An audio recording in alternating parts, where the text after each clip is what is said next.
क्या आप वियतनाम जाने का प्लान कर रहे हो? अरे रुको रुको, क्या आपने बाली को सीरियसली कंसिडर करा है? आज हम आपको बताने वाले हैं नंबर से, एक्सपीरियंसेस से और रियल ट्रैवल पर्सपेक्टिव से कि कौन सी जगह आपको एक्चुअली बेटर डिलीवर करेगी इन टर्म्स ऑफ वैल्यू। अगर आप सोलो जा रहे हो, कपल जा रहे हो, हनीमून पे जा रहे हो या फैमिली ट्रिप, सो कौन सा डेस्टिनेशन बेटर है? क्या बाली बेटर है या फिर वियतनाम बेटर है? सो हमने ये पूरे डिस्कशन को इन सेगमेंट्स में डिवाइड किया है: flights, visa, currency, areas and destinations, hotels. And further और भी ब्रेक डाउन करें इस वीडियो को into honeymoon angle, food, shopping experience, transportation, culture, और लास्ट में हम आपको देने वाले हैं फाइनल वर्डिक्ट और complete budget breakdown. So stay tune till the end. होला वोयाजेस, welcome back to our channel travel with soul voyage. मैं हूं हिमानी और मैं हूं Lovedeep. And let's start the comparison between Vietnam, जो कि हिमानीज चॉइस है, और बाली, जो मेरी चॉइस है। Let's go.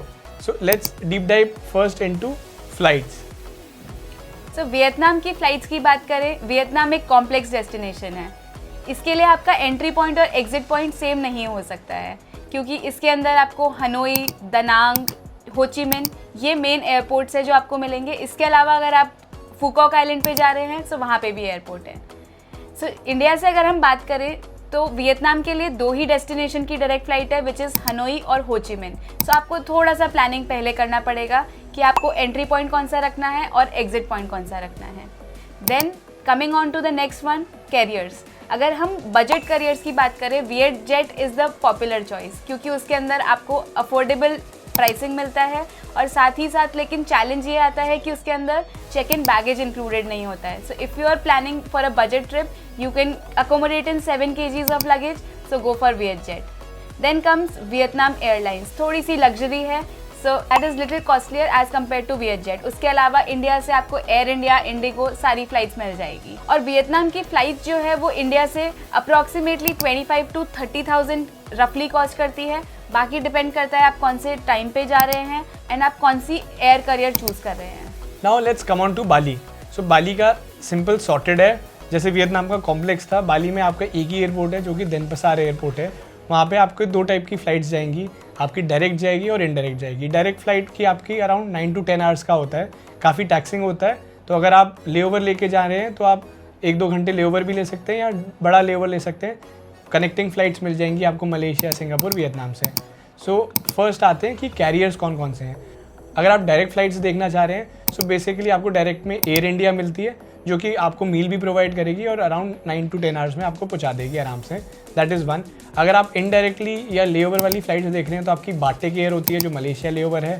देन आपका सिंगापुर एयरलाइंस, जो कि लग्जरी भी है और अच्छा फूड भी सर्व करता है, एक्सपीरियंस भी अच्छा है। एंड देन वियतनाम एयरलाइंस है, जो कि again a very good airline, I would recommend. And वो वियतनाम में आपका लेओवर करके आपको बाली देनपसार एयरपोर्ट में पहुंचा देगी। So all in all you can choose from these carriers and the route that you want to choose. Now coming on to cost देखें तो बेसिकली अगर आप वियत जेट से जा रहे हैं लेओवर लेके वियतनाम में, तो वो थोड़ा कॉस्ट इफेक्टिव होता है, इकोनॉमिकल ऑप्शन है। अगर आप वियतनाम एयरलाइंस ले रहे हैं या सिंगापुर एयरलाइंस ले रहे हैं तो थोड़ा लग्जरी है, तो कॉस्टली भी रहता है। अप्रॉक्सीमेटली आपका बाली की फ़्लाइट रफली somewhere around 35,000 to 45,000 round trip पड़ती है। एंड अगर आप एयर इंडिया ले रहे हैं डायरेक्ट फ्लाइट, तो वो काफ़ी कॉस्टली होगी, समवेयर अराउंड 50-60,000 भी पड़ सकता है। सो आप किस मंथ में ट्रैवल कर रहे हैं वो वेरी करता है। सो डू चेक, और if you need any help please let us know, we'll help you out. And also for more in such information subscribe to our channel right away. So now let's move on to the second most important thing, that is visa and immigration. तो Vietnam के अगर visa की बात करें, थोड़ा सा आपको pre plan करके चलना पड़ेगा, बिकॉज वियतनाम के लिए ई वीज़ा लगता है, जिसके अंदर आपका पासपोर्ट होना चाहिए with minimum 6 months of validity, photograph, your accommodation and your return flight ticket should be booked. So ये सारे इन्फॉर्मेशन जब आप प्रोवाइड करते हैं, आप ई वीज़ा के लिए अप्लाई कर सकते हैं, which take somewhere around 5 to 7 working days to get the visa. और इसके अंदर आपका कॉस्टिंग रफली 3,000 रुपीज़ आता है। इसके अलावा अगर आप बहुत लास्ट मोमेंट प्लान कर रहे हैं, सो आप इंडिया से एम्बेसी से एक लेटर ले सकते हैं, जिससे आप वीज़ा ऑन अराइवल के लिए एलिजिबल हो जाते हैं। But this is very expensive and cost somewhere around 8,000 rupees. और इसमें भी ऐसा नहीं है कि आप डायरेक्टली जा सकते हैं, आपको 24 to 48 आवर्स चाहिए होते हैं ये लेटर जनरेट करवाने के लिए।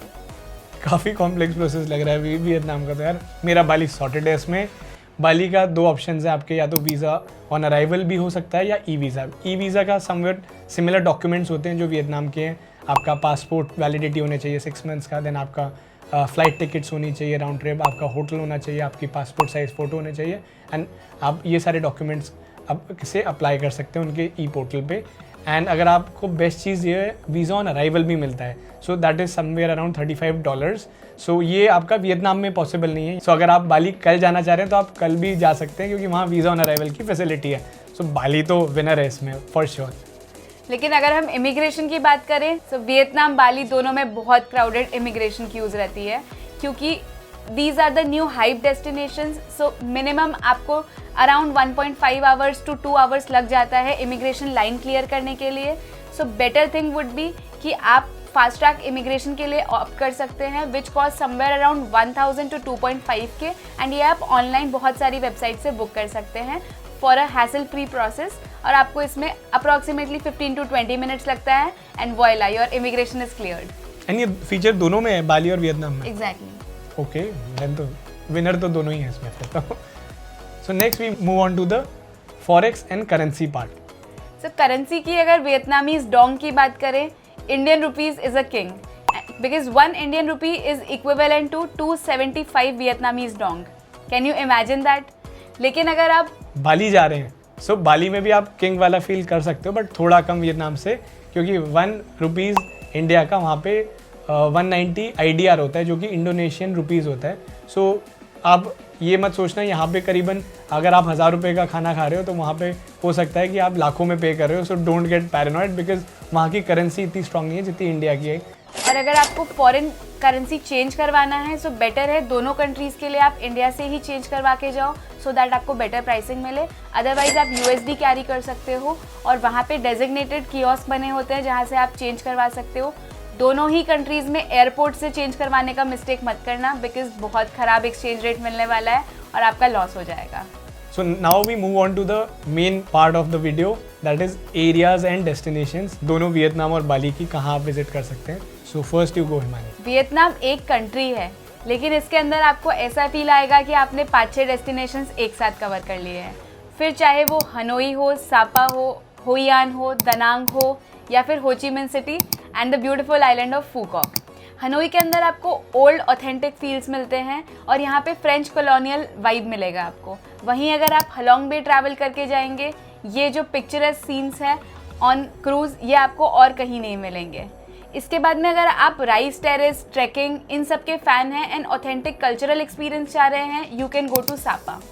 और अगर आपको सिटी वाइब्स चाहिए जहाँ पे रिलैक्स करना है बीच के साइड पे, and more of golden bridge, Bana Hills, ये सारे अट्रैक्शंस विजिट करने हैं, so Danang is the place for you. Danang से थोड़ा सा मूव करते ही आता है होइयान।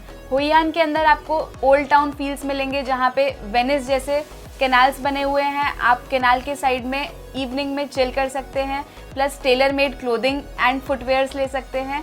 सो these are the good things about Hoi An, जहाँ की हो ची मिन में अगर आप देखोगे, this is the financial capital of Vietnam, और यहाँ पे full on city vibes, chaos, सब कुछ मिलने वाला है। And last but not the least, Phu Quoc. अगर आप बच्चों के साथ ट्रैवल कर रहे हैं, Phu Quoc is the best place, क्योंकि यहाँ पे wind wonders, wind safari, clear beaches and relaxing experience है। ये सारी चीज़ आपकी अराउंड 2 वीक्स में कवर होती है। इसके अलावा अगर आप लॉन्गर वेकेशन प्लान कर रहे हैं, so you can explore the beautiful cities of Hue, Nha Trang, दलात और निनबिन। वियतनाम की तो लिस्ट ही नहीं खत्म हो रही कहाँ कहाँ घूमना है। अब बाली पे आ जाते हैं। ये तो बहुत सॉर्टेड है, बिकॉज बाली एक कंट्री नहीं है, बाली इंडोनेशिया का एक आइलैंड है, जैसे गॉड्स आइलैंड भी बोलते हैं। सो यहाँ पे आपकी डिफरेंट सिटीज़ है, जैसे उबुद है जो बहुत कंट्री साइड है, बहुत ग्रीनरी है, यहाँ पे फॉरेनर्स आते हैं क्योंकि ऑस्ट्रेलिया न्यूजीलैंड से पास है, तो कल्चर बहुत अच्छा है। यहाँ पे आपको खाने को बहुत ऑप्शंस मिल जाते हैं, मल्टी कुजीन। देन आप अगर सेमिनाक, कुटा और कैंगू जा रहे हैं तो वहाँ पे आपको बीच फ्रंट पे रिजॉर्ट्स और प्राइवेट विलास मिल जाएंगे विद प्राइवेट पूल, जहाँ पे आप अमेजिंग टाइम स्पेंड कर सकते हैं विद योर फैमिली। एंड यहाँ पे क्लबिंग सीन्स भी बहुत अमेजिंग है क्योंकि नियर बाय है, ये आप ध्यान रख सकते हैं। और आपको अगर जैसे विलास चाहिए और प्रीमियम साइड पे, तो आप नुसा दुआ भी जा सकते हैं एंड जिम्बारनबी में भी रुक सकते हैं।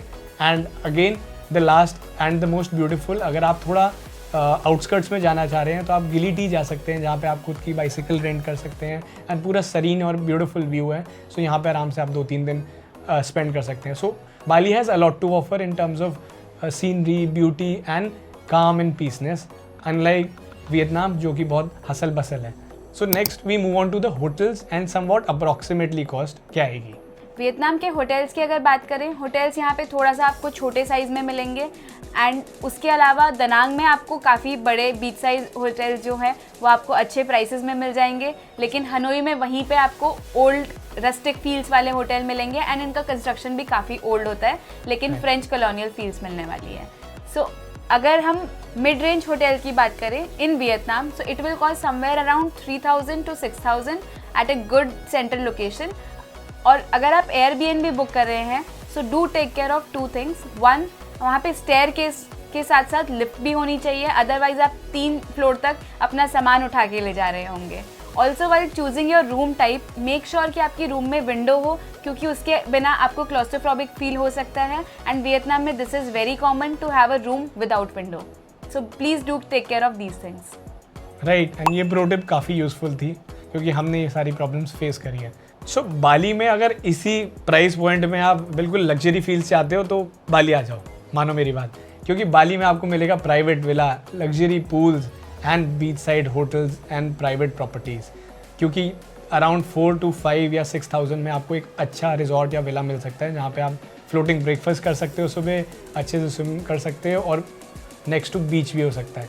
So Bali has a lot to offer in terms of if you are looking for a luxury lifestyle as compared to Vietnam. So guys ये था इन 5 पॉइंट पे कंपैरिजन। हमारी नेक्स्ट वीडियो के अंदर हम नेक्स्ट 5 पॉइंट पे कंपैरिजन देंगे and along with the final verdict कि कौन विनर है, बाली या वियतनाम। और उसके साथ हम देने वाले हैं आपको complete budget breakdown. So stay tune and subscribe us.